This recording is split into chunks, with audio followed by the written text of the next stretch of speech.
नमस्कार। आप जुड़े हुए हैं साहित्य, कला, संस्कृति और राजनीति पर केंद्रित यूट्यूब चैनल सपाट बयानी से। और आज हमारे बीच मुख्य रूप से जो चर्चा के केंद्र में रहेंगी अपनी रचना के माध्यम से, आप हैं कथाकार भूमिका द्विवेदी जी। आपका बहुत बहुत अभिनंदन है सपाट बयानी में। आपके परिचय में अपने पैनलिस्ट और दर्शकों के लिए इतना अवश्य कहना चाहूँगा कि यह जो कहा जाता है कि हिंदी साहित्य जगत में हिंदी से इतर भाषा के अध्येता कहीं अधिक सक्रिय दिखाई पड़ते हैं। और याद करते हैं हम अज्ञेय को, जो हिंदी के न होकर भी हिंदी साहित्य को इतना कुछ दे गए कि उनकी कल्पना किए बगैर साहित्य की किसी विधा को हम अपनी कल्पना में नहीं ला सकते। इसी परंपरा में मैं भूमिका द्विवेदी जी को लेता हूं। अंग्रेजी भाषा साहित्य के अध्ययन करते करते उन्होंने संस्कृत, उर्दू, फारसी जैसी भाषाओं का तुलनात्मक अध्ययन किया और फिर हिंदी जगत में लेखन कर्म के द्वारा अपनी पहचान बनाई है। आपके उपन्यास में विशेषकर 2022 में प्रकाशित है शिकारी और शिकारा, इसी तरह से शिवाला घाट, स्मैक, किराए का मकान और नौशाद, माणिक कौल, आसमानी चादर जैसे उपन्यास चर्चा में बने रहें, तो दूसरी ओर पितृपक्ष, खाली तमंचा, बोहनी जैसे कहानी संग्रह भी काफी चर्चित रहे। और आज हम खाली तमंचा कहानी पर चर्चा करने वाले हैं। इसी के साथ उनकी साहित्यिक उपलब्धियों में उनके साथ कुछ सम्मान जुड़े हुए हैं, जिनसे हमारा साहित्य जगत यदि सम्मानित है तो आज हम सपाट बयानी मंच पर स्वयं में गौरवान्वित। विशेषकर 2017 में प्रथम कथा संग्रह बोहनी के लिए उन्हें भारतीय ज्ञानपीठ नवलेखन अनुशंसा सम्मान प्राप्त हुआ। तो 2018 में साहित्य भंडार से आसमानी चादर के लिए मीरा स्मृति सम्मान 2018 से नवाजा गया। साथ ही 2021 में साहित्यिक सेवा के लिए लगातार जो लगी हुई हैं, तिलका मांझी राष्ट्रीय सम्मान 2021 भी प्राप्त हुआ। इस प्रकार मैं समझता हूं कि हमारे बीच आज एक ऐसी शख्सियत है जिन्होंने अपने लेखन से अपने लिए तो कुछ जुटाया, साथ ही हमारे जैसे साहित्य प्रेमियों के लिए भी बहुत कुछ उपलब्ध कराया। आपका बहुत बहुत अभिनंदन है सपाट बयानी में। हमारे बीच हैं आसनसोल गर्ल्स कॉलेज के associate professor doctor Krishna Srivastava, जिन्हें हम डॉक्टर कृष्ण के नाम से पुकारते हैं। साथ ही हमारे बीच हैं दिल्ली पब्लिक स्कूल सिलीगुड़ी के हिंदी विभाग के अध्यक्ष इंद्रजीत कौर जी। आप एक प्रयास यूट्यूब चैनल के माध्यम से विशेषकर स्कूली बच्चों के लिए जो सेवा उपलब्ध करा रही हैं, वह सच्चे अर्थ में समय का इतिहास लिखेगा। इसी के साथ हमारे बीच हैं फरीदाबाद दिल्ली के से DGIM लॉ कॉलेज की assistant professor doctor Ranjana Singh ji. आपका भी बहुत बहुत स्वागत है। और हमारे बीच मनीषा जी ग्वालियर में 95 FM में संचालिका रही, पदाधिकारी रही और वर्तमान में भी डिजिटल रेडियो में संचालन कार्य से जुड़ी हुई हैं। आपका भी बहुत बहुत अभिनंदन। हम इस कहानी में प्रवेश करें, मैं समझता हूं इसके लिए प्रवेश द्वार स्वयं क्यों न रचनाकार बन जाए हमारे बीच। और इसी कोशिश में मेरा आग्रह है भूमिका द्विवेदी जी से कि कहानी के मूल पाठ का, मूल अंशों का पाठ करें जिससे कि हम कहानी के प्रयोजन और आपकी रचना दृष्टि से सहज ही परिचित हो पाएं। तो स्वागत है मूल अंशों के पाठ के लिए हमारे बीच उपस्थित भूमिका द्विवेदी जी। कहानी का जो संग्रह है उसको मैं खाली तमंचा नाम देना नहीं चाह रही थी, ऐसी मेरी व्यक्तिगत इच्छा थी। लेकिन पेंगुइन वालों का जो संपादकीय मंडल है, इन्होंने एक दिन बुलाया। हम लोग दिल्ली में ही रहते हैं तो मिलना इतना भी दुर्लभ नहीं होता है कि किसी और शहर से आए मिलने। तो उन लोगों ने गाड़ी भेजी कि भाई आप आइए और हमें इस बारे में आपसे बात करनी है। तो मैंने कहा ठीक है, मैं आती हूँ, मिलती हूँ। और वो पोस्टर दिखाया जिस जो क्योंकि पेंगुइन बड़ा वो है, समूह एक बड़ा है और वो बाहर के देशों से संचालित होता है, तो बड़ा सिस्टमैटिक उनका सब कुछ होता है। जब उन्होंने मुझे पोस्टर में ये दिखाया कि खाली तमंचा और अन्य कहानियां और ये लड़की है और ये आपका कवर पेज है, तो एक बार की नाम जो है वो मैं बहुत पसंद नहीं कर रही थी। मैं कह रही थी मैं इसकी किसी और कहानी से इस किताब का नाम देना चाहूंगी। तब उस मंडली ने मुझे बड़े प्रेम से समझाया, चारों तरफ मेरे वो लोग बैठ गए और उसमें बड़ा वो हाईटेक ऑफिस है और बड़ा कॉरपोरेट जगत की दुनिया लगती है। वो तो लगता ही नहीं है कहीं हिंदी साहित्य या मर्म या एहसासात या ऐसी कोई जज्बे की बातें यहाँ होंगी। यहाँ तो सिर्फ लगता है कमर्शियल दुनिया है ये। लेकिन उनकी उन बातों से मालूम हुआ कि नहीं, ये मर्म को छूने वाले, मर्म को पहचानने वाले, मर्म को समझने वाले लोग यहाँ हैं। उन्होंने बताया उसमें से एक शिवानी जहाँ से आती हैं, बड़ी प्रिय कथाकार है मेरी, उनमें से एक सदस्य वहाँ की भी थी, मिस पंत। उन्होंने मुझसे कहा कि रहीमन हीरा कब कहो लाख टका मेरो मोल। तो भूमिका जी, आप ये बात समझ नहीं रही हैं, ये कहानी आपकी बहुत प्यारी है और इस कहानी से हम अगर नाम दे रहे हैं तो आप कुछ हम लोग पर भी भरोसा कर लीजिए। हमें आप पर इतना भरोसा है तो क्या आप थोड़ा-सा भरोसा हम पर नहीं कर सकती? तो मतलब ऐसी-ऐसे उन्होंने दलीलें दी कि फिर मैं खामोश रही। मैंने कहा अगर इतना ही आप लोग को पसंद है तो ठीक है, दे दीजिए नाम, मुझे कोई दिक्कत नहीं है। फिर बैठ के समझाया कि बहुत मार्मिक कहानी है ये। आपने जिस रॉ में, जिस वेग में, जिस मूड में, जिस परिवेश में कभी लिखा होगा, वो आज हम लोगों को बहुत टच कर रही है। तो आप इसका हमें नाम देने की अनुमति दें। और तो इस तरीके से ये शक्ल में आई इस नाम से। और ये आज इत्तेफाक है कि वही मर्म जो कभी मिस पंत को छुआ होगा या जो 2009 में जब मैं लिख रही होंगी तो मुझे छुआ होगा, वही आज मिस्टर साव और उनके पूरे इतने खूबसूरत मंडल को प्रभावित किया, उसे उन्होंने सराहा, उन्होंने उसे वक़्त दिया, ये बड़ी बात है। मेरी कहानी के लिए ये बहुत सौभाग्य की बात है। अब कहानी का पाठ अगर मुझे करना है तो पूरी कहानी का पाठ करना तो काफ़ी वक़्त ले जाएगा। सभी को मैं सुनना चाहती हूँ कि लोगों की क्या राय है मेरी कहानी पर, कितने पानी में हम हैं ज़रा देखें औरों की निगाह में। तो मैं पूरी कहानी तो नहीं पढ़ पाऊँगी। थोड़ा-सा पाठ मैं इस तरीके से करती हूँ। ये कहानी 4 खंडों में बटी हुई है। सबसे पहले कहानी के अंदर का जो माहौल है, एक परिवार का क्या माहौल है, एक समाज का क्या माहौल है, ये एक छोटी लड़की, एक किशोरी लड़की के माध्यम से हम पाठकों के सामने रखने का प्रयास कर रहे होते हैं। मुझे याद आता है मैं विलियम शेक्सपियर मुझे बहुत पसंद नाटककार रहे हैं, बहुत पसंद करती हूँ। मैंने इंडिविजुअल विलियम शेक्सपियर पर काम भी किया था, एमए फाइनल में भी किया था। उनके महिला चरित्रों पर मैंने काफ़ी काम किया था उस दौरान।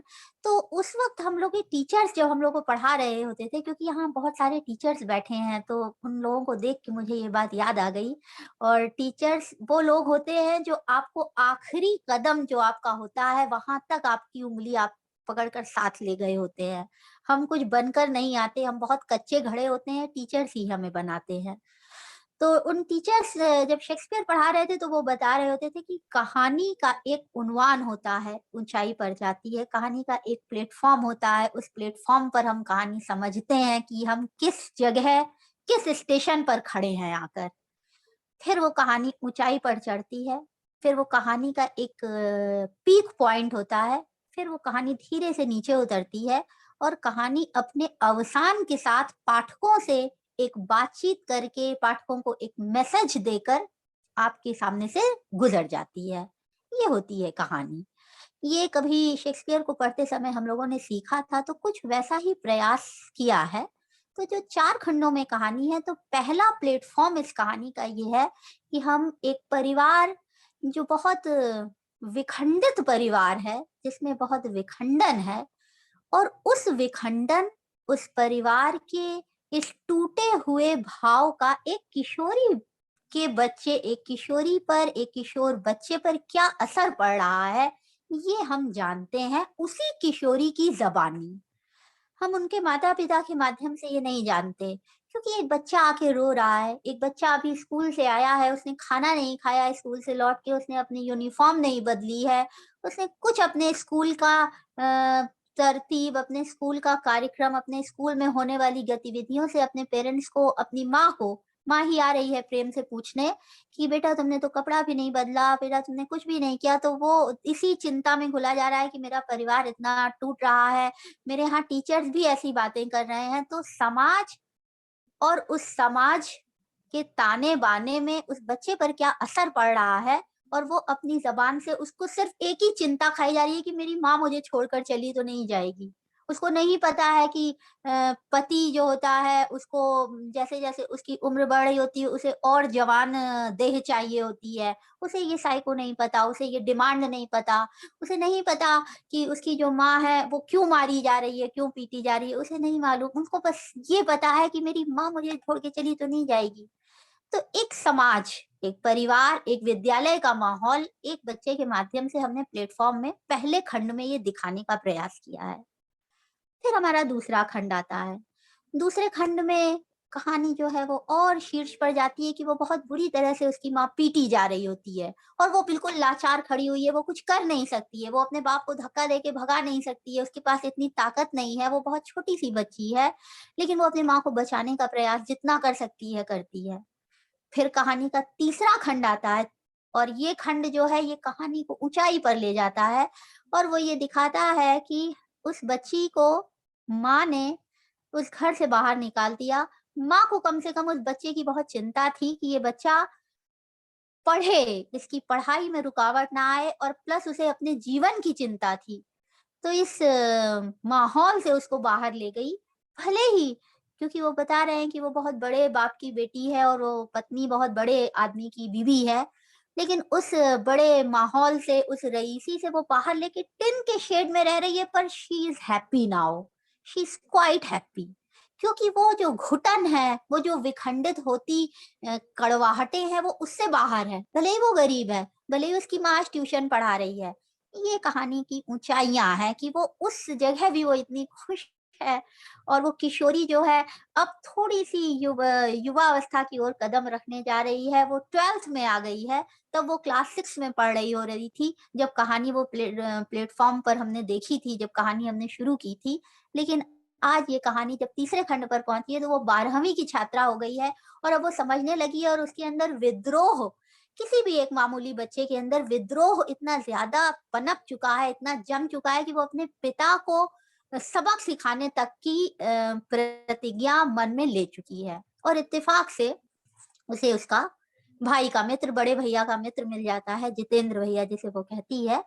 और इसी तीसरे खंड में आप एक बहुत ख़ास बात देखेंगे कि इसमें शतरंज की बारीकियाँ दिखाई हैं तीसरे खंड में। अब इसमें ये कह सकते हैं कि हाँ, कहीं न कहीं ये मेरी व्यक्तिगत रुचि है, तो मैंने शतरंज ले आया, नहीं इक्खड़-दुक्खड़ या तमाम और खेल बच्चों के होते हैं, उन्हें भी लाया जा सकता था।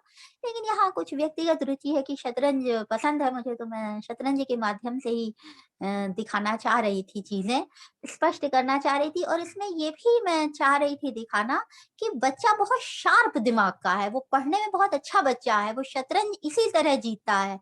शतरंज दिमाग का खेल है, शतरंज कोई बाई चांस 100 में से 2 गेम बाई चांस जीते जा सकते हैं, 98 गेम के लिए आपके पास एक प्रखर दिमाग होना चाहिए। तो वो एक प्रखर दिमाग की लड़की है, बहुत अच्छा उसका दिल दिमाग है, पढ़ने-लिखने में मन लगाने वाली लड़की है, तो एक शतरंज की बिसात बिछाई।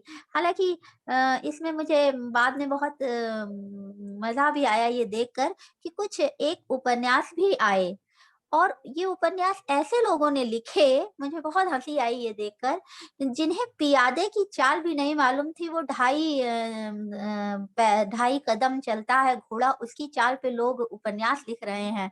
तो मुझे इस पर थोड़ी सी हंसी भी आई कि जिसने ये लिखा है उसे जरा शतरंज दोबारा बारीकी से खेलना, समझना और थोड़ा सा पढ़ लेना चाहिए था। हालांकि वो जिस भी राजनीति के तहत आई हो, विषयेतर बात है। तो यहाँ पर शतरंज दिखाते हुए, शतरंज के माध्यम से एक प्रखर दिमाग, एक विद्रोही दिमाग और कहीं कहीं बहुत दूर पर बदला लेने वाली प्रवृत्ति लेने वाला, कि मेरी माँ के साथ इस व्यक्ति ने इतना बुरा बर्ताव किया है, इससे मुझे बदला लेना है। वो जो कभी हम लोगों ने पढ़ा था फ्रांसिस बेकन का द रिवेंज नाम का एक ऐसे दिमाग में कभी आया था कि revenge is a wild justice, कि जो रिवेंज होता है, बदला होता है, वो एक जंगल का कानून है, वो जंगल का न्याय है। तो इतना विध्वंसक उसका दिमाग, इतना विद्रोह भी कहीं पनप रहा है उस किशोरी बच्ची के मन में, जो अब थोड़ी सी बड़ी हो रही है। तो इतना अंदर से वो उद्वेलित है, इतना उसके अंदर द्वेष भरा हुआ है। लेकिन जब ये कहानी अपने अवसान पर पहुंचती है और जब ये बहुत ही प्यार से हमारे पाठकों को, हमारे सारी पूरी नई पीढ़ी को, वो सभी जो कभी विद्रोह, क्योंकि ये जो समाज है ये संक्रमण का दौर है। इसमें ऐसा बहुत कुछ हो रहा है। 98%, 99.9% लाए हुए लोग भी बहुत अच्छे अच्छे एडमिशंस प्रायः कई बार नहीं पा रहे होते हैं। तो उनके यहाँ उनके दिल दिमाग में विद्रोह भर जाना, द्वेष भर जाना, बदला की भावना पैदा हो जाना, जम जाना बहुत ही नेचुरल है। हम अगर बच्चों का मनोविज्ञान देखें तो ये एक बहुत स्वाभाविक सी प्रवृत्ति उनके अंदर जम जाएगी कि अच्छा मेरे इतने मार्क्स आए तब भी मुझे एडमिशन नहीं मिला, फलाने को फलाने फलाने फलाने माध्यम से मिल गया। तो इस पूरी पीढ़ी, इस पूरे विद्रोह, इस पूरे द्वेष को एक मैसेज देती हुई ये कहानी यहाँ खत्म कर दी जाती है। जब वो गुस्से में आके कहती है, ये अपना तमंचा ले जाइए आप, ये तमंचा मैंने शतरंज जीत कर आपसे हासिल किया था, इसमें तो गोली ही नहीं है। तो वो भैया उसका कहता है, जो बड़ा भाई बन के आया हुआ है, कि तुम्हें इसकी जरूरत नहीं है, तुमने मुझसे शर्त तमंचे की लगाई थी, तुमने गोली की शर्त नहीं लगाई थी। तो वो कहती है, इसको फेंक देती है जमीन पर गुस्से के मारे और कहती है, ये तो बिना स्याही के कलम जैसा है, इसकी जरूरत नहीं है मुझे, ले जाइए अपना। तो वो मुस्कुरा देता है कि तुम बच्ची, अरे मेरी नादान बच्ची, अरे मेरी विद्रोही, अरे मेरी विध्वंसक बच्ची, तुम तो जो मिसालें भी दे रही हो तो वो कलम और कागज और स्याही की मिसालें दे रही हो। तुम्हारे अंदर पढ़ाई लिखाई, तुम्हारे अंदर सुशिक्षा, तुम्हारे अंदर अच्छा बनने की प्रवृत्ति इतनी मजबूती से जड़ें जमाई हुई है कि तुम तमंचा के बदले जिस चीज का उदाहरण दे रही हो वो भी कलम है, और उसमें बिना स्याही की कलम तुम बता रही हो। क्या बात है, क्या बात है। तुम उसी कलम को थामो, तुम उसमें स्याही भरो अपने विद्रोह की, उसमें तुम स्याही भरो अपने द्वेष की, अपनी आग जलती हुई जो है इसकी स्याही भरो, और तुम लिखो और कुछ बनो। जैसा कि तुम्हारा पिछला रिकॉर्ड कह रहा है कि तुमने हाई स्कूल में मेरिट में नाम कमाया था, तो तुम आने वाले 12th क्लास में भी अच्छे मार्क्स लाओ। यही जवाब होगा तुम्हारे पिता को, यही जवाब होगा तुम्हारे उस निकम्मे भाई को जो तुम्हारी माँ को पिटते हुए देखता रहा और भाई बाप के विरोध में खड़ा ना हो सका। यही जवाब होगा उस समाज को जो एक पत्नी को पिटते हुए लाचार देख रही है और समाज खड़ा नहीं हो रहा है कि पति पत्नी का आपसी मामला है, हम क्यों बोलें। ये जवाब होगा उस परिवार के बाकी सभी सदस्यों को। तो इस मैसेज को छोड़ते हुए ये जो हमारी कहानी है यहीं पर समाप्त होती है। और मैं समझती हूँ कि मिस्टर साओ ये बेहतर बता सकेंगे कि ये कितना सही मैसेज दे पाई है या नहीं, कितनी कामयाब हुई है कि नहीं। देखिए हम लोग तो बस स्याही भर के लिखने वाले लोग हैं, हमारा तो इतना सा काम है। बाकी तो जनता जनार्दन, मठाधीश और फैसला करने वाले आप ही लोग हैं। तो आप बताएं।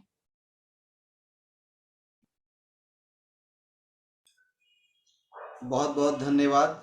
अ, कहानी के 4 आयामों को बखूबी एक चित्र की तरह प्रस्तुत करने के लिए भूमिका जी को। एक बहुत बड़ी बात सामने आई कि पति पत्नी का जो संबंध यहाँ दिख रहा है, यानी कि एक विसंगति पूर्ण दाम्पत्य। वह इस समाज का भी हो सकता है, उच्च मध्यवर्गीय समाज का भी हो सकता है, निम्न वर्गीय समाज का भी हो सकता है। और इस विसंगतिपूर्ण दाम्पत्य का प्रभाव कैसे बच्चे पर पड़ता है, इसे नोटिस में लेने की जो कोशिश की गई है, मैं समझता हूं कि एक दिन का मेहमान कहानी है निर्मल वर्मा की। वहां 13 वर्ष की बच्ची कैसे माता पिता को मिलाने की असफल कोशिश ही करती रह जाती है और पिता एक दिन का मेहमान बनकर लौट जाता है। यह माना जाता है कि यदि परिवार में बच्चा ना हो तो पति पत्नी का संबंध आज जिस तरह से नुकीले होते जा रहे हैं, संबंध कहीं ना कहीं एक दूसरे को आहत करेंगे और अलग होकर ही रहेंगे। लेकिन बच्चे हैं कि उसके कारण जुड़े रहते हैं, और बच्चे ही हैं कि कहानी में यह दिखाया गया है कि जोड़ने की कोशिश भी करते हैं। यह एक बहुत बड़ी बात है, और इसमें समाज भी है, अपना परिवार भी है, शिक्षण समाज भी है, और इस बीच में अंतिम जो मैसेज कथाकार ने रख छोड़ा है कि कैसे शिक्षा के माध्यम से जवाब दे सकती है वह जिया समाज को, शिक्षण संस्थान में गॉसिप बनाने वाले शिक्षक समाज को भी, परिवार को भी, सभी को। तो फिलहाल हम आगे अपनी ओर से मैं कुछ कहूँ, मैं सबसे पहले चलना चाहता हूँ दिल्ली पब्लिक स्कूल के हिंदी विभाग की अध्यक्ष शिक्षिका इंद्रजीत कौर जी के पास कि आप इस कहानी पर अपनी पाठकीय प्रतिक्रिया प्रस्तुत करें। धन्यवाद। तो सबसे पहले मैं शीर्षक के ऊपर बताऊंगी कि मुझे क्या लगा। खाली तमंचा पढ़ा जब, तो लगा अच्छा इसका क्या महत्वपूर्ण भूमिका इसकी हो सकती है, और शीर्षक के साथ इस कहानी का जुड़ाव कैसा रहेगा। जब अंत तक आई तो लगा कि हाँ नहीं, शीर्षक एकदम सटीक और कहानी को बताने वाला अपने आप में पूरी कहानी को समेटे हुए है। बहुत अच्छा शीर्षक था।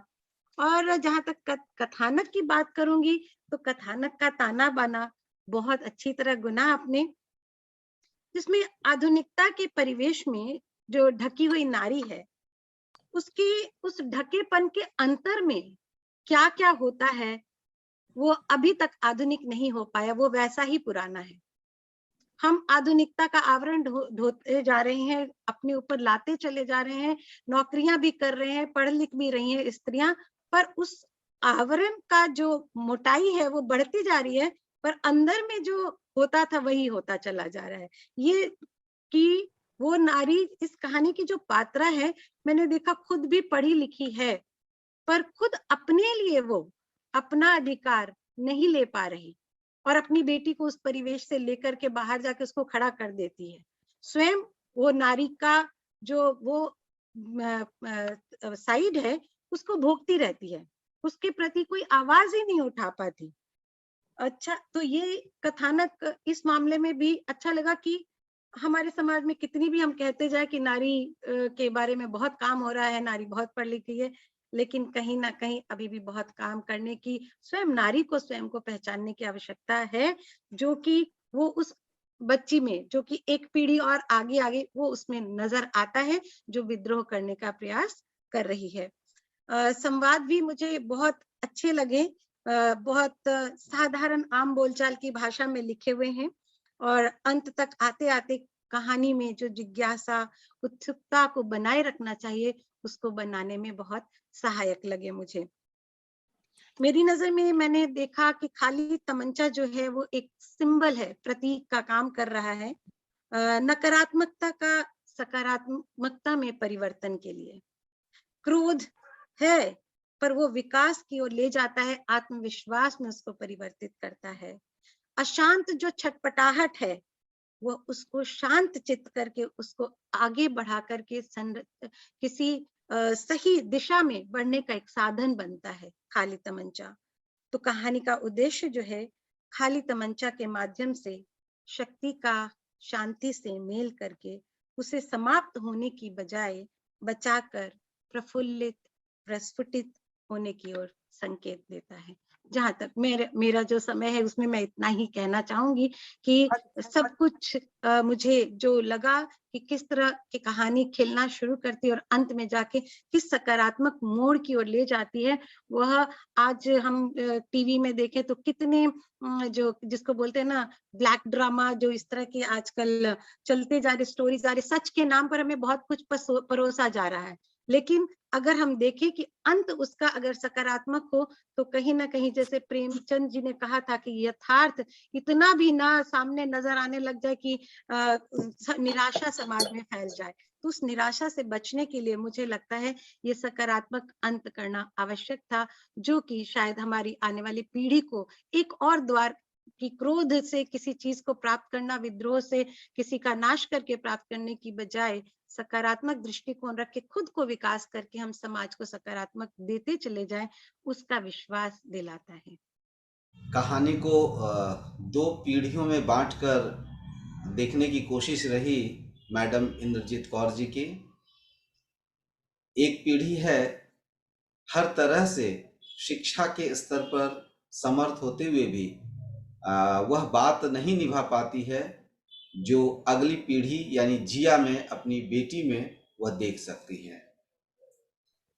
मैं यहाँ सिर्फ एक टिप्पणी करते हुए आगे वक्ता को आमंत्रित करूंगा। कहा जाता है शिक्षा लाती है चेतना, चेतना लाती है क्रांति और क्रांति लाती है मुक्ति। इस लिहाज से इस कहानी का अंत अनंत हो जाता है, लेकिन वर्तमान परिदृश्य में शिक्षा का चेतना से कोई कनेक्शन नहीं है, लेकिन शिक्षा से रोजगार के माध्यम से मुक्ति, यानी ये शॉर्टकट शिक्षा ही मुक्ति का अन्यतम साधन है। लेकिन आज शिक्षा ही सबसे सुलभ और सतही साधन बन गया है मुक्ति का। तो इस दृष्टि से भी देखा जा सकता है।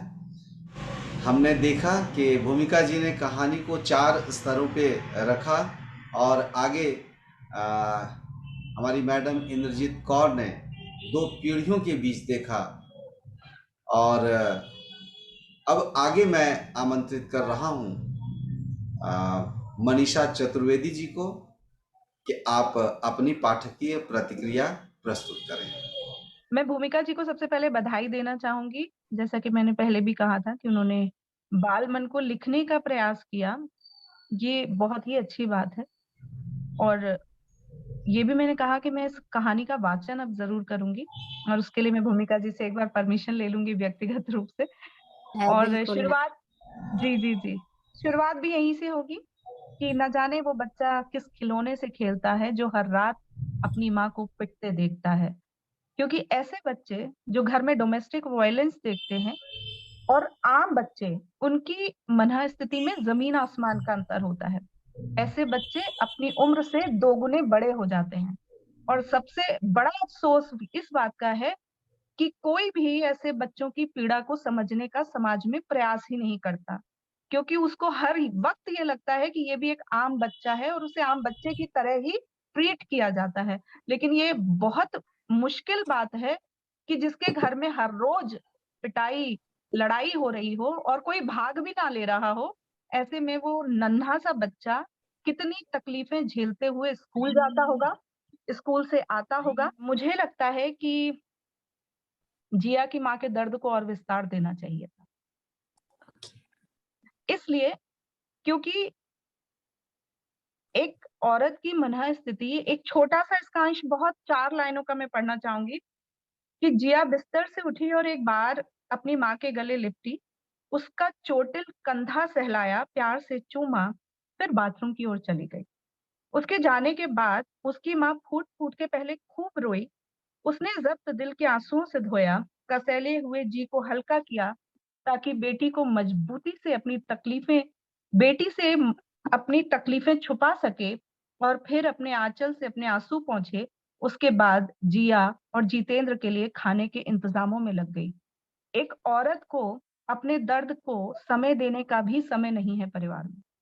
ये बहुत पीड़ा का इंतहा है कि एक औरत इतनी परेशान है कि वो अपने दर्द को थोड़ी देर समय दे सके, और जो शारीरिक दर्द के अलावा जो मानसिक कष्ट हुआ है उसको समय दे सके, इतना भी समय नहीं है एक औरत के पास। इस चीज को मुझे लगता है कि भूमिका जी आपको थोड़ा सा विस्तार देना चाहिए था, क्योंकि बहुत आसान नहीं होता अपने परिवार से अलग होकर दूर रहना, अपने बच्चों को लेकर दूर रहना। थोड़ा सा उस पर और प्रकाश डाला जाता तो मुझे लगता है कहानी और बेहतरी से आगे बढ़ सकती थी। लेकिन जितना भी है वो बहुत बदसूरत होते हुए भी बहुत खूबसूरत है, क्योंकि ये एक बहुत बदसूरत सच है जो आपने खाली तमंचा के साथ कोशिश की है इसे लिखने की। बहुत बहुत धन्यवाद। एक ज़रूरत महसूस कराई आपने रचनाकार को। हालांकि कहानी अब लिख गई तो जाहिर सी बात है कि उसको फिर से लिखा तो नहीं जाएगा, लेकिन हाँ, जिस बिंदु पर आपने ध्यान आकर्षित किया, अवश्य ही भूमिका जी उन बिंदुओं पर भविष्य में किसी अन्य रचना में अवश्य ही काम करेंगी और हमारे लिए जो चीज़ें जरूरी हैं उनको सामने लाएंगे। तो अब मैं आगे आमंत्रित कर रहा हूं हमारे साथी डॉक्टर कृष्ण जी को कि आप अपनी पाठकीय प्रतिक्रिया प्रस्तुत करें।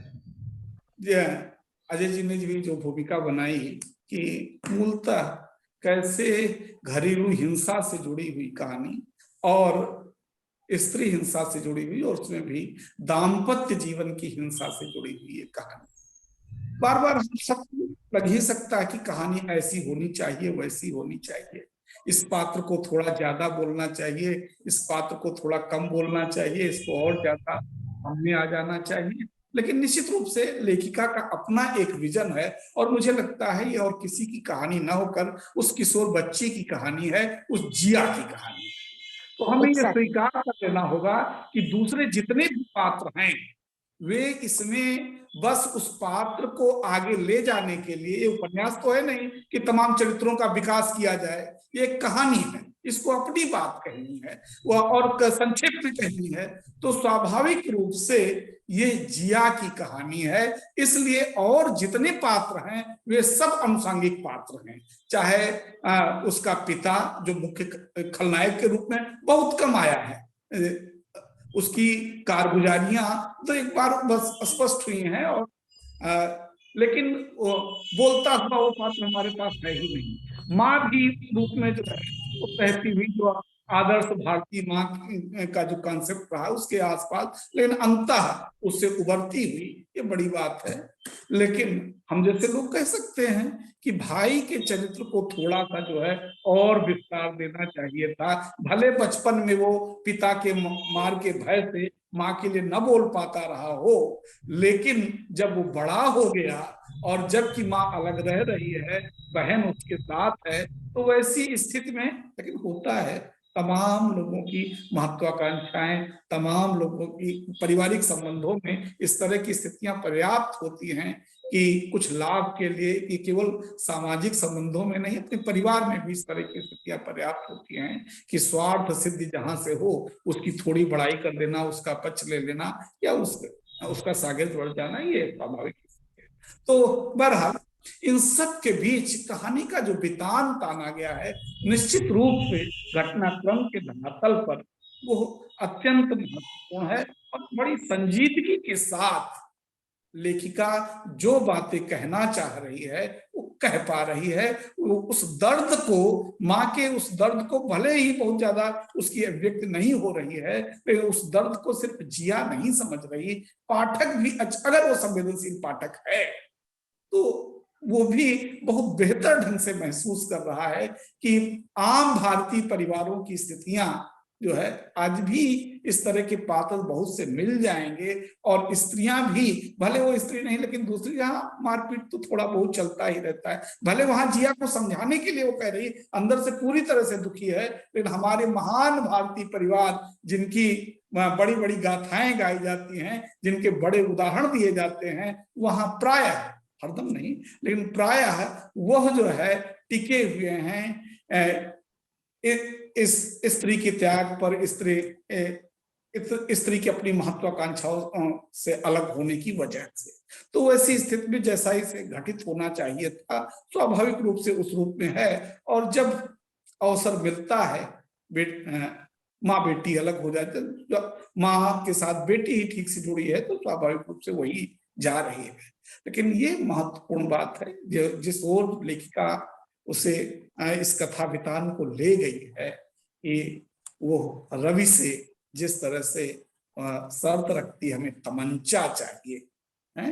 हिंदी फिल्म में होती तो शायद तमंचा ला के दे देता जो है रवि, और मार दो पिता को, या इस बदला वाले वो परिदृश्य पूरा हो जाता। लेकिन ये गंभीर साहित्य से जुड़ी हुई एक महत्वपूर्ण रचना है, इसलिए वैसा वहां नहीं है। और बेहतर चालाकी के साथ वो कहीं से ऐसा नहीं लगता है कि नहीं ये जानबूझकर लाया गया है, इसे जोड़ा गया है, या ये खाली अपनी बात को सिद्ध करने के लिए, अपनी बात को कहला देने के लिए इस तरह का कथा वितान रखा गया। नहीं, बहुत बेहतर। तुमने तमंचे की बात की थी, गोली की बात तो की नहीं।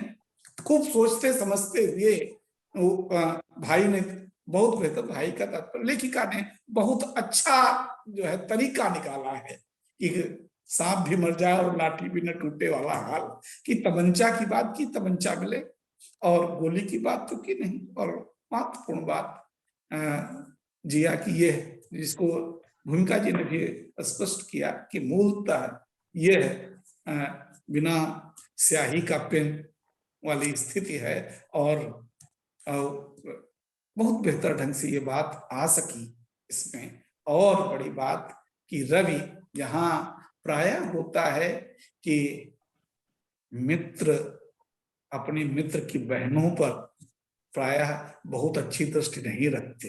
पहले तो यही लगने लगा था कहीं रवि मिला है, विशेष स्थिति तो नहीं आने वाली है। लेकिन ये भी बड़ी बात है कि भाई भले साथ नहीं इस स्थिति में है, लेकिन एक दूसरा भाई है, अर्जित संबंध का भाई है।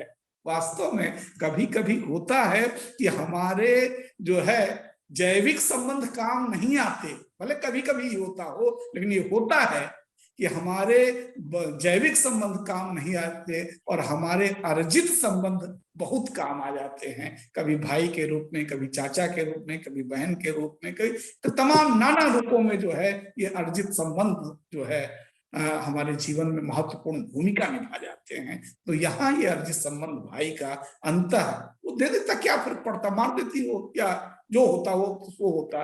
लेकिन बड़े प्यार के साथ वो समझाता है कि नहीं, तुम्हारा तमंचा ये पेन ही है। ये अलग बात है कि वो पेन तमंचा बन पाएगा कि नहीं। जिस शिक्षा की बात अजय जी ने की थोड़ी देर पहले अपने वक्तव्य में कि शिक्षा से क्रांति और मुक्ति तक की यात्रा, क्या वास्तव में ये विराट प्रश्न है। चाहे नंबर आ जाएं, चाहे बेहतर अंक आ जाएं, लेकिन क्या वो वास्तव में, ठीक है कि सही शिक्षा होगी तो अंतः रास्ते निकलेंगे ही, लेकिन आज की शिक्षा व्यवस्था पर भी एक बड़ा प्रश्नवाचक चिन्ह है। लेकिन दूसरा रास्ता भी तो नहीं है। फिलहाल तो यही रास्ता है कि ठीक ढंग से अगर पढ़ाई की जाए, ठीक ढंग रोजगार, और केवल रोजगार के ही संदर्भ में नहीं, ज्ञान के संदर्भ में। और इस बात को, ये अलग बात है कि थोड़ी सी जल्दबाजी सी लगती कि इतनी सहजता के साथ वो तुरंत मान पाने की स्थिति में नहीं, लेकिन कहानी की मजबूरी है, कहानी बहुत दूर तक और उसे नहीं खींचा जा सकता था, इसलिए अंततः वो भी स्वीकार कर लेती है कि यही एक रास्ता है। और बेहतर जिन शतरंज के मोहरों के माध्यम से उनका जी ने बताया कि उनको पसंद है और वो उसका उपयोग करती, सच्चाई है कि बहुत जानकारी मुझे उसमें नहीं है, इसलिए उधर नहीं जानता हूं। लेकिन हाँ, शतरंज की विसातों का जिक्र तो साहित्य में खूब होता रहा। वो संबंधों की विसात है, वो जो है जगह जगह इस तरह के ढेर सारे संदर्भ उसके माध्यम से तमाम रचनाओं में रेखांकित किए गए हैं। उसका बेहतर प्रयोग किया है भूमिका जी ने इस कहानी में, और एक पूरी उदात्तता के साथ जो रवि का चरित्र उभर करके आता है वो महत्वपूर्ण बन पड़ता है। और अंतः वो लड़की जब 2010 में, भले काल्पनिक पात्र ही वो बता रही भूमिका जी, 2010 की ये कहानी है, तो उस समय जब हाई स्कूल में थी तो निश्चित रूप से आज उस तरह की पात्र एक बेहतर मुकाम तक पहुंच चुकी होगी और अपनी माँ के कष्ट को दूर करते हुए और एक ऐसे परिवेश के निर्माण में कि कम से कम जो है वो अपने पति से इस तरह से समझौते नहीं करेगी, वो अपने ढंग से अपनी लड़ाई लड़ लेगी और अगली पीढ़ी को इसके लिए तैयार कर पाएगी। ये पृष्ठभूमि नजर आती है इस कहानी में। स्त्री के आगत भविष्य की कहानी जो है की ओर संकेत करके ये समाप्त होती है। जिया का व्यक्तित्व जिस तरह से उभर कर आता है, आज की जिया निश्चित रूप से अपनी मां की तरह नहीं होगी, उन कष्टों को उस रूप में सहने के लिए तत्पर नहीं होगी, वो ठीक ढंग से जवाब देने की स्थिति में होगी और नई जिया उसकी अगली पीढ़ी जो है उसके साथ होगी पूरी तरह से, शिद्दत के साथ और मुझे लगता है फिलहाल इतना ही कहा। बहुत अच्छा। कई संदर्भों को कहानी की सीमा के रूप में न लेकर एक संभावना के रूप में डॉक्टर कृष्ण ने यहाँ प्रस्तुत किया और अवश्य ही इस कहानी के माध्यम से मैं समझता हूँ कि विमर्श के एक नए आयाम को गति मिलेगी और मेरी व्यक्तिगत एक बेचैनी रहती है कि बच्चों के लिए बाल कथा तो है, बाल कहानियां हैं, लेकिन बच्चों पर इतना कुछ लिखा जा चुका है जिस पर हमारे न तो आलोचकों का ध्यान गया है, न शोधार्थियों का गया है। तो इस ओर ध्यान दिलाने के लिए आज यह छोटी सी कहानी होकर भी बहुत बड़ी पहल बन सकती है। अब मैं आगे आमंत्रित कर रहा हूँ डॉक्टर रंजना सिंह जी को कि आप अपनी पाठक की प्रतिक्रिया प्रस्तुत।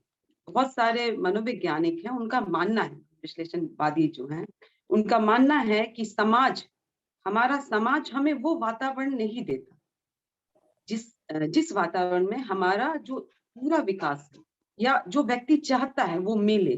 तो ऐसी स्थिति में फिर क्या होती है, सुलेमान का कहना है, ऐसी स्थिति में फिर क्या होती है कि हम कुंठित हो जाते हैं और जो बचपन है, बचपन में किसी को भी जो माहौल मिलता है पूरे व्यक्तित्व का निर्माण उसी के आधार पर होता है।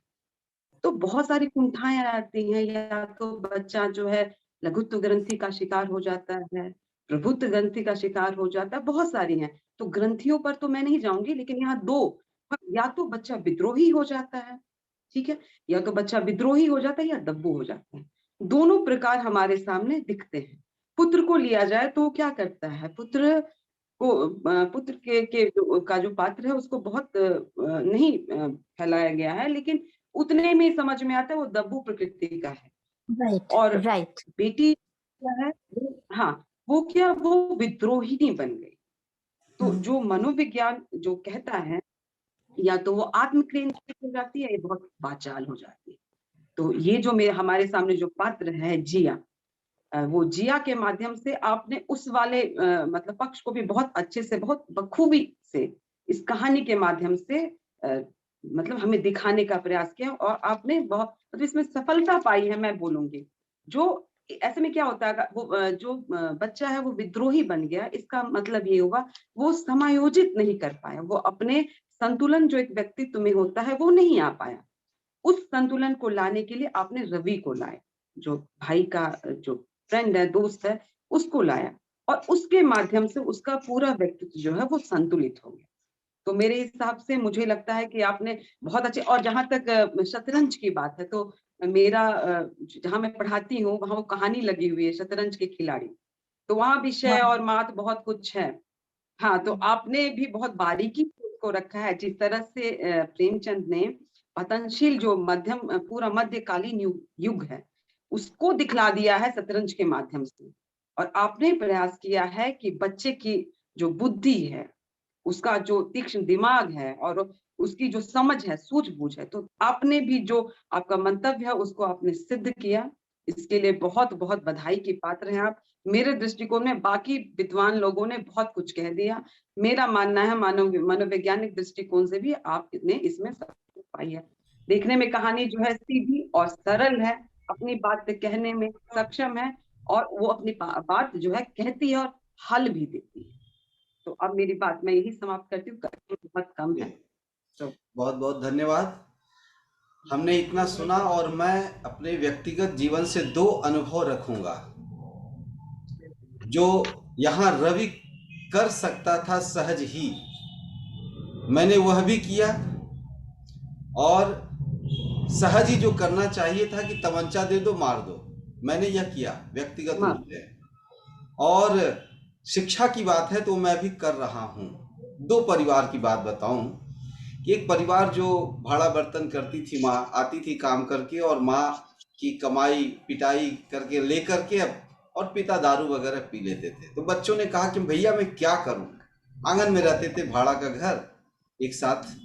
तो मैंने कहा कुछ नहीं करना है, वो कपड़ा साफ करने वाला पीटना है, लेके दम भर पिटाई करो पिताजी की, और कोई उपाय नहीं है सुधारने का। तो उसने क्या किया, दूसरे दिन तीनों बहनें मिलकर के बड़ी पिटाई की, पिताजी शांत।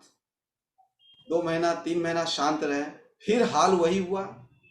फिर एक दिन पिटाई लगी तो उसके पिताजी ने कहा कि मैं आत्महत्या कर लूंगा। तो मैंने कहा कर लेने दो। मेरे सामने पिता ने फंदा लगाया, मैं वहां से हट गया कि ये चले जाए, पूरे परिवार को शांति मिलेगी। लेकिन बाई मिस्टेक वो गांठ जो थी सामने थी, पीछे की ओर नहीं थी, वो बच गए। लेकिन आज मैं कहूं कि उन बेटियों के बच्चे अंग्रेजी माध्यम में पढ़ रहे हैं। अपने जीवन को कैसे उसने शिक्षा की ओर अपने बच्चों में ढालना प्रारंभ किया है, जो बहुत सहज ढंग से ऐसा लगता है कि भूमिका जी ने यह बात दिखाई, लेकिन मैंने अपने जीवन में देखा। और आज ग्रेजुएशन पास करने वाली एक लड़की के घर में, छात्रा के घर में, पिता की बेरुखी और पिता की बेख्याली के कारण 2 बेटियां हैं, दोनों परेशान हैं, जबकि 2 बेटे मस्त हैं, उनको कोई चिंता नहीं है, खाने को है नहीं है। बेटियां कहती है कि आखिर क्या करें, माँ की पीड़ा देखी नहीं जाती और पिता की यह बेख्याली बर्दाश्त नहीं हो रही है। बहुत बुरा लग रहा है कि आखिर करूं तो क्या करूं। दिन भर मेहनत करके ट्यूशन पढ़ाकर पैसे जमाती है और घर चला रही है, पिता को कोई चिंता नहीं। तो मैंने कहा यही एक उपाय है, पीटो। लेकिन मैं जानता हूं कि यह कोई समाधान अंतिम नहीं है, लेकिन उसे हर कोशिश यह रहती है कि उसे बीएड करवाएं, आगे ट्रांसलेटर की कोर्स करवाएं, और इस दिशा में मैं आगे बढ़ाते जा रहा हूं। तो मैं समझता हूं यह एक कहानी जो बहुत छोटी सी कहानी लगती है, लेकिन कितनी बड़ी बात है। और रवि की भूमिका में किसी न किसी को तो आना पड़ेगा। और जाहिर सी बात है, जो समर्थ है आर्थिक रूप से, बौद्धिक रूप से, उन्हें ऐसे परिवारों के बच्चों के साथ जुड़ना होगा, आगे बढ़ना होगा, तभी जाकर इन परिवारों का एक वैसा भविष्य बन सकता है जिससे हम एक बेहतर समाज की कल्पना कर सकते हैं। और बड़ी बात कि बच्चों को लेकर विचार नहीं हुआ है, यह एक शुरुआत है। अब मैं सिर्फ एक जिज्ञासा के साथ आमंत्रित करूंगा कथाकार भूमिका द्विवेदी जी को कि आखिर इस कहानी को लिखने की प्रेरणा आपको कहां से मिली, और आपको इस कहानी पर आज से पहले कैसी प्रतिक्रियाएं सुनने को मिली। जी भूमिका जी। जी, सभी के मैंने विचार सुने और जो सुझाव दिए गए उसको मैं बहुत हृदय से हृदयंगम करती हूँ। हालांकि जो भी सुझाव आया उसका बहुत अच्छा मनोवैज्ञानिक, जो यहाँ मनोविज्ञान की प्रतिष्ठित अध्येता बैठी हुई हैं, उन्होंने बहुत अच्छी तरीके से जवाब दे दिया। अगर कोई ये बोल रहा है कि भाई पर विस्तार नहीं दिया, तो उन्होंने बताया कि वो दब्बू प्रकृति का हो गया है, उसको क्या विस्तार दिया जाए। एक दब्बू प्रकृति के, एक दब्बू प्रवृत्ति के लड़के को जिसे बहुत संप्रेषित करके उसके दिमाग को स्थिर कर दिया गया है, उस पर और क्या समय खर्च किया जाए। और माता जी के लिए भी जो कहा गया है तो बताया, डॉक्टर साहब ने बहुत अच्छी तरीके से उसका जवाब दे दिया। तो मेरी जिन इन मनीषियों ने बहुत बारीकी से कहानी को देखा है और जो कौतूहल और जो सुझाव दिया है, उसका जवाब स्वतः ही आ गया। मुझे उसमें बोलने की समय आप लोग का ज्यादा लेने की नहीं जरूरत पड़ रही है। हाँ, ये जो डॉक्टर साहब आपका सवाल है, कि इस कहानी का कहाँ से विचार आया, पहला, और आपका दूसरा सवाल ये है कि इस पर कैसी प्रतिक्रियाएँ रही? प्रतिक्रियाएँ बहुत शानदार मिली हैं, बहुत ही बेमिसाल प्रतिक्रियाएँ मिली हैं। बल्कि मैं बहुत हैरान भी हो रही थी, क्या कि मैं बच्चे के मनोविज्ञान को इतना समझती हूँ? क्या इतना है मेरे अंदर कैलिबर कि लोगों ने इतना उसे एप्रिशिएट किया है कहानी को, जैसा कि आज यहाँ भी मनीषीगण कर रहे हैं, विद्वान सभा है ये खुद ही। तो प्रतिक्रियाएँ तो बहुत ही अच्छी मिली हैं, लगातार मिली है। अब आप इसी से समझ लीजिए कि एक कहानी संग्रह, एक पेंगुइन जिसे ला रहा है, उसने इस कहानी को अपना शीर्षक कहानी चुना। किताब का नाम ही उसने ये दे दिया, जो कि मैंने नहीं दिया था। मैंने red light versus red light area दिया था। एक दूसरी थिएटर पर आधारित कहानी थी, मैंने वो दिया था। तो उन्होंने हटाकर ये दिया, तो इससे स्पष्ट हो जा रहा है कि ये कहानी जो है लोगों को पसंद आई है। और ये कहानी किसी संपादक मंडल को भी पर्टिकुलर और लोगों को भी ये पसंद आई रही है। अब इसकी प्रेरणा कहाँ से मिली है? क्योंकि हम लोग कार से स्कूल जाते थे और बहुत कम देर हम लोग समाज के बहुत दूसरे वर्गों से जुड़ पाते थे। तो कभी मुझे ऐसा लगता है कि एक लड़की मेरे क्लास में ही थी और वो बहुत दिनों से नहीं आ पा रही थी। तो मैं उसकी क्योंकि वो मेरी सहेली भी पढ़ती थी कहीं से, बहुत खास सहेली नहीं थी, पर क्योंकि मैं क्लास की मॉनिटर हुआ करती थी, तो हर लड़की से मेरा जुड़ाव और हर लड़की की समस्या को देखना, उसकी कॉपी क्यों नहीं जमा है, ये भी कहीं न कहीं मेरे ज़िम्मेदारियों का हिस्सा था, मेरी शैक्षणिक दुनिया का एक हिस्सा ज़िम्मेदारियाँ थीं। तो वो मैं उसके घर गई ये देखने के लिए कि भई वो तुम कॉपी नहीं दे रही हो, और टीचर जो है, क्लास टीचर है, वो मुझे ही डाँट रही हैं कि तुम सबकी कॉपी जमा नहीं कर रही हो, आखिर तुम कॉपी क्यों नहीं दे रही हो? तो मैंने उसे घर जाकर देखा, तो वो उसकी माँ वाक़ई बहुत पिटी हुई पड़ी हुई थी और खून बह रहा था उसके यहाँ से खून बह रहा था। तो मैंने उससे पूछा, हम मैं खुद ही डर गई, इतना खून-वून देखकर, किसी औरत को पिटा हुआ देख के मैं बहुत डर गई, और छोटी ही बच्ची थी, मैं भी 6th क्लास 7th क्लास में ही थी। तो मैंने कहा कि कॉपी कैसे कॉपी की बात करूँ? तो मैंने उसकी कॉपी खुद ही मैंने उसका होमवर्क करके जमा कर दिया, ये मैंने किया। लेकिन एक ये बात सबकॉन्शियस दिमाग में कहीं बैठी रह गई कि एक बाप जो है मेरी सहेली की माँ को कितनी बुरी तरीके से मार रहा है। फिर वो जब स्कूल लौट के आई, तब मैंने कहा, तो मैंने पूछा, तुम्हारे पापा तुम्हारी मम्मी को इतना क्यों मार रहे थे? तब उसने ये बताया कि वो इसलिए मार रहे थे क्योंकि वो दूसरी मम्मी लाना चाहते हैं। तो अभी ये दूसरी मम्मी का कॉन्सेप्ट क्या होता है, ये सब तो एक बच्चा नहीं समझता है। अभी के बच्चे बहुत तेज हैं। अभी के बच्चे समझते हैं कि ये पड़ोसी वाली आंटी है, इससे पापा ज़्यादा बातें कर रहे हैं, या जो काम वाली बाई है, पापा इसको ज़्यादा फ़ेवर कर रहे हैं। अभी के बच्चे समझते हैं। They are much more alert, they are much more conscious, they are much more interacting with the other people, with other societies. तो अभी के बच्चों में ज़्यादा अवेयरनेस है, लेकिन हम लोग जो ज़माने के बच्चे हैं, और मैं इलाहाबाद से आती हूँ, इलाहाबाद थोड़ा-सा छोटा शहर है। तो वहाँ पे बहुत बच्चों को बच्चों की तरह ही रखा जाता है। तो दूसरी मम्मी का कॉन्सेप्ट ये जो पैदा हो रहा है, ये जो मेरी सहेली आकर मुझे बता रही है, तो ये बातें कभी मेरे दिमाग में कभी रही होगी। तो जब मैं यहाँ शांति से आकर बैठी होंगी दिल्ली में, तब मैंने इसे उस लड़की का चित्रण किया होगा जिया के नाम से, ऐसा मुझे लगता है। अगर कहानी की प्रेरणा डॉक्टर साहब आप पूछ रहे हैं, तो ये है। ऐसी ही घटनाएं हैं, कैसे सामान्य से सामान्य अनुभव को एक विशेष उपलब्धि में परिणत होने का अवसर उपलब्ध कराती हैं। ऐसी घटनाओं के प्रति संवेदित होना और संवेदित हो करके उसे एक रचना का रूप देना, तो भूमिका जैसे कथाकार ही कर सकती हैं।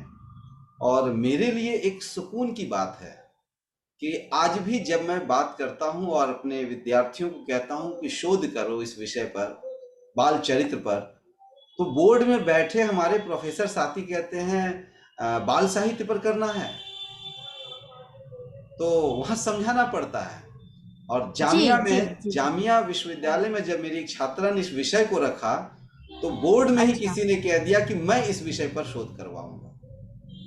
तो ऐसे नए विषयों को लेकर काम करने की जरूरत है कि एक बच्चे की क्या पीड़ा होती है, माता पिता के बीच उसकी क्या उलझनें होती हैं, जिसे हम नहीं जान पाते। 8 से 10 वर्ष का बच्चा भी यह कहता है कि सब कुछ कहा नहीं जा सकता। आखिर ऐसी कौन सी बात है उसके मन में। सही बात है। एक सब कुछ नहीं कहा जा सकता। अब उसके सामने जब ये सुनेगा कोई पिता, उसकी माँ, तो लगेगा जैसे कि बहुत बड़ा अपराधी हो। क्या यह अपराध बोध समान रूप से माँ और पिता दोनों में आज है? यह एक बहुत बारीक सवाल है। मेरे कई ऐसे साथी हैं, प्रोफेसर साथी है, प्रिंसिपल है, एक उम्र हो चुकी है, तो मैं वहां देखता हूं कि बच्चों के प्रति एक परिवर्तन है जो हम लोग उच्च मध्य वर्गीय के करीब है। बच्चों के प्रति पिता का जो कर्तव्य इतनी संवेदना के साथ है कि माँ वहां छूटी सी जा रही है। बहरहाल जो भी स्थितियां हों, लेकिन बच्चे की जो संवेदना, बच्चे की जो पीड़ा है, उसे समझने की जरूरत है। वरना आज के बच्चे जब बात करते हैं हमारे, तो चूंकि गेम खेलते हैं और उस गेम की दुनिया में 200 करोड़ के नीचे की कार की चिंता, कल्पना भी नहीं करते हैं। सही बात है। जलडमरू मध्य में छोटा सा बच्चा शेयर खरीदने की सलाह देता है दादाजी को, पैसा ही पैसा। तो इसके लिए जिम्मेदार कौन है? हमारा परिवेश कैसे है? घर, परिवार और समाज, और साथ ही शिक्षण संस्थान, इन तीनों को जो त्रिकोणीय जीवन प्रदान करने की कोशिश भूमिका जी ने इस कहानी में की है।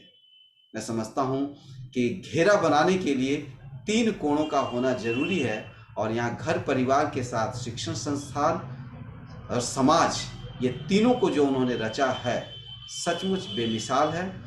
और हमारे प्रोफेसर साथियों को भी, शोधार्थियों को भी, साहित्य के आम पाठकों को भी प्रेरित करेगी यह कहानी और आज की यह परिचर्चा कि बच्चों पर केंद्रित बातें होनी चाहिए। और मैं दिल से बहुत बहुत धन्यवाद देना चाहूँगा भूमिका जी को कि जब मैंने कहा कि बच्चों की कहानियों पर बात करनी है, तो उन्होंने कहा नहीं, बच्चों पर कहानियां जो लिखी गई हैं उस पर।